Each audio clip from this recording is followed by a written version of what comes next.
নমস্কাৰ, মোৰ নাম ৰিংকু তালুকদাৰ। গুৱাহাটী মহানগৰীত গেং ৰেপ কেছ এটা হৈছে। এই কেছটোত মই একো প্ৰতিক্ৰিয়া কাৰো ফালৰ পৰা দেখিবলৈ পোৱা নাই। শিৱসাগৰত এজন মানুহ আছিলে, তেওঁৰ নাম আছিলে শৃংখাল চালিহা। এই শৃংখাল চালিহা নামৰ ব্যক্তিজনে খুব চিঞৰ বাখৰ লগাই, খুব চিঞৰি চিঞৰি কথা কয়। তো এই মানুহজনৰো মই কোনো প্ৰতিক্ৰিয়া পোৱা নাই। তেওঁ টিভিত ওলাই থাকে, কিন্তু দুদিনমানৰ পৰা মই টিভিত তেওঁক দেখিবলৈ পোৱা নাই। তো মই ভিডিঅ' বনাই ক'ব বিচাৰিছোঁ যে কোনোবাই যদি তেওঁক চিনি পায় খবৰ কৰক। তেখেত জীৱিত নে মৃত নে অসুস্থ নে মৰিলে নে কি খবৰটো কৰক, কৰি মোক কমেণ্টত জনাওক। কাৰণ কিয় এইবোৰ মানুহে আমাৰ সমাজত বিশৃংখল সৃষ্টি কৰে। যেতিয়া মাত দিব লাগে তেতিয়া মাত নিদিয়ে, যেতিয়া হৈচৈ লগাব নালাগে তেতিয়া হৈচৈ লগায়। তো এই মানুহবোৰক আমাৰ সমাজত যিবোৰ মানুহ আছে তেওঁলোকে ধৰাটো প্ৰয়োজন আছে। তো মই সেইকাৰণে ধৰি আছোঁ যে ভাই, তুমি ক'ত আছা মোক জনোৱা, তুমি জীৱিত আছা বুলি, নহ'লে মই তুমি মৰি গ'লা বুলি মই ধৰি ল'ম। তো ঠিক আছে, এইটো হৈ গ'ল শৃংখল চলিহাৰ কথা। এতিয়া মই আহোঁ নাৰী সংগঠন। নাৰী সংগঠন বহুত আছে অসমত। নাৰী সংগঠন আপোনাৰ মই জনাত ৰেজিষ্টাৰ্ড নাৰী সংগঠন 150টা আছে। তেওঁলোকে নাৰীৰ বাবে বিভিন্ন মাত দিয়ে।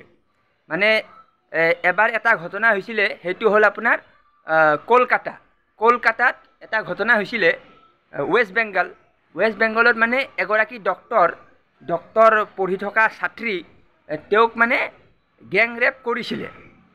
গেং ৰেপ কৰোঁতে তেতিয়া মই দেখিবলৈ পাইছিলোঁ অসমত চাৰিওফালে প্ৰতিবাদ, একদম গুৱাহাটীতো প্ৰতিবাদ, বিভিন্ন ডিষ্ট্ৰিক্ট, যোৰহাট, শিৱসাগৰ, লখিমপুৰ, ধেমাজি, যিমান যি আছে আৰু চবতে প্ৰতিবাদ।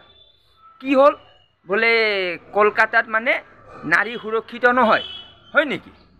কি কৰিলে? বোলে ছোৱালী এজনীক গেং ৰেপ কৰিছে। কোনে কৰিলে? তাতে কলকাতাত কৰিছে। কলকাতাত এই TMC চৰকাৰ আছেতো, মমতা বেনাৰ্জী। এই মমতা বেনাৰ্জী শাসন কৰিব পৰা নাই, এইটো ভালকৈ দেশটো চলাব পৰা নাই, ৰাজ্যটো ভালকৈ চলাব পৰা নাই। সেইকাৰণে গেং ৰেপ হৈছে।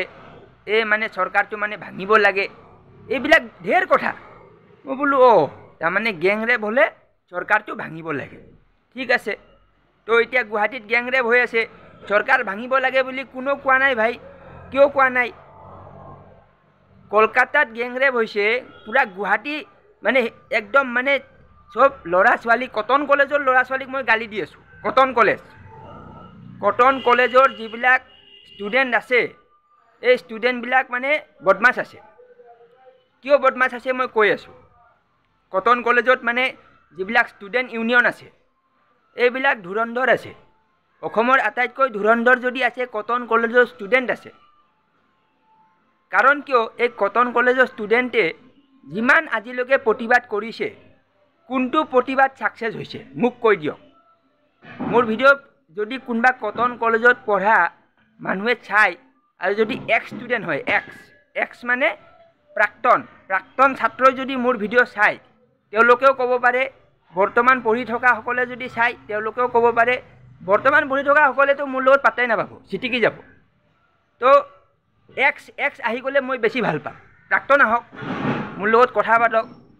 কটনত পঢ়া ষ্টুডেণ্ট আৰু মই কথা পাতিম, অন কেমেৰা কথা পাতিম, 1 ঘণ্টা কথা পাতিম। কটনত পঢ়া ষ্টুডেণ্টৰ পেনটো ভিজি যাব, 1 ঘণ্টাত ভিজি যাব। যদি ভিজি নাযায় তেতিয়াহ'লে ৰাইজে মোক ক'লে হ'ল যে কি হ'ল, তুমি 1 ঘণ্টা কথা পাতিলে পেন ভিজিব কৈছা। মইতো কটন কলেজত পঢ়া ল'ৰাৰ পেনটো চাই আছোঁ, ভিজা নাই। তেতিয়া মোক ক'ব। তো সেইটো পৰিৱেশটোতো দিব লাগিব। কেমেৰা অন ৰাখক, কটন কলেজৰ ছাত্ৰক বহাই দিয়ক, মোক বহাই দিয়ক, 1 ঘণ্টা কথা পাতিম। 1 ঘণ্টাত কটন কলেজৰ ছাত্ৰৰ পেন ভিজি যাব। সেইটো মই কাগজত লিখি কিনে চাইন কৰি দিম। তো ইমানখিনি কথা মই কেমেৰাত কৈ আছোঁ।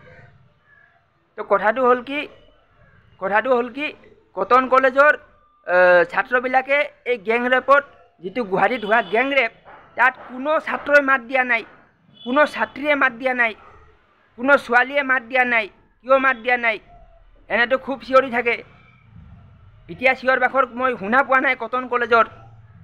তো এইকাৰণে ভিডিঅ' চাওক, আৰু কোনোবাই যদি কটন কলেজৰ ছাত্ৰ ছাত্ৰী যদি মোৰ ভিডিঅ' চায়, কমচে কম ভিডিঅ'টো চাই কমচে কম শ্বেয়াৰ কৰি দিয়ক যে ৰিংকু তালুকদাৰ চেলেঞ্জ কৰি আছে কটন কলেজক। ধন্যবাদ।